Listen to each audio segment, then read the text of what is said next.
Satsang.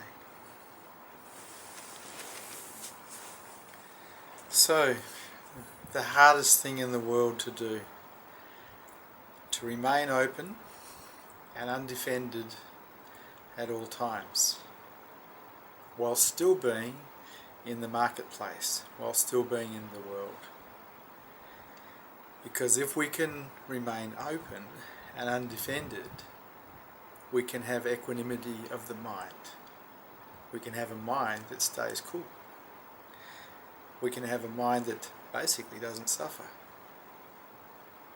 And so, how do we get a mind that is equanimous, a mind that stays cool in the chaos of life? And I only know one way, and that's to practice. To practice staying cool, to practice staying open, to practice not reacting every time something or someone does something that you don't like.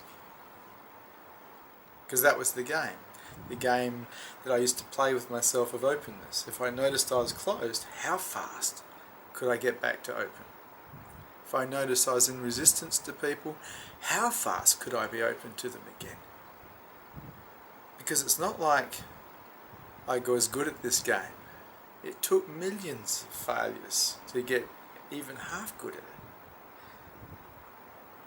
Because we're all programmed to close. We're all programmed to be in resistance to life.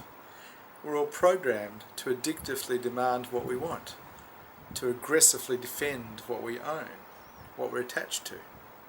We're all programmed this way. So to actually not be programmed this way takes a great deal of effort in changing that original default patterning.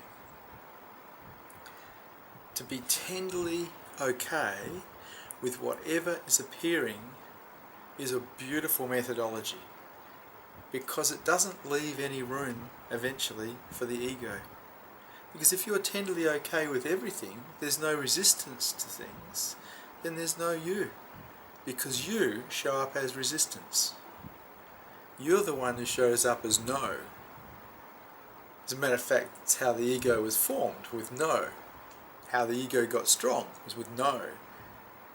And the antidote to that is yes. The antidote is acceptance. And it has nothing to do with anyone else. The world is always going to be the way the world is. It's always going to be chaotic. There's always things that are going to be going wrong and right, whatever. But how are you going to deal with that? What's going to happen inside of you? Are you going to close every time you disagree with how the world is? Are you going to go in resistance and fight it? Because if you do, you're going to suffer every time that happens. And you're suffering at your own hand. Because two people can meet the same situation.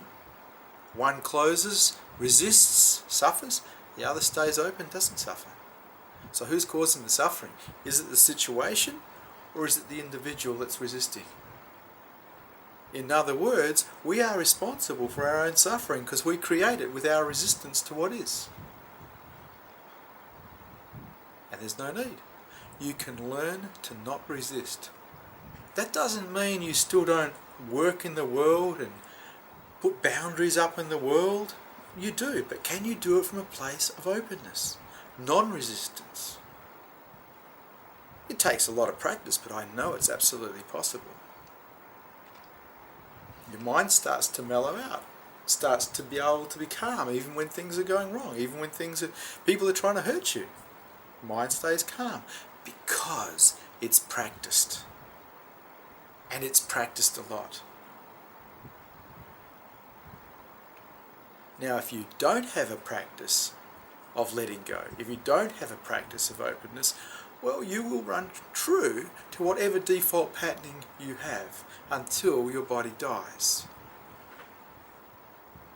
So unless you become the one that intervenes in your mind's programming, it won't change.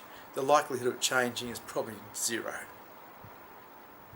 So to develop a mind that is equanimous takes your diligence, your vigilance to catch it when it's resisting, and then your discipline to go, no, and open again. I'm not going to close, I'm not going to resist, and remain open. that means eventually giving away righteousness and just being here, open, fresh, new. There's no freshness in resistance. There's a staleness, but in openness there's always a freshness. There's always a vitalness, a liveness. Whereas in resistance there's a deadness, because it's holding the ball, so to speak. You've stopped to play because you're right, or whatever, something. You're in resistance somehow. You've lost your freshness. You've also lost your equanimity, because you're more than likely disturbed. It's up to you. The ball's in your court. If you practice openness, you'll get good at it. If you don't practice it, you won't. It's up to you. I hope you practice openness. For me, openness counts for everything. There's nothing more important.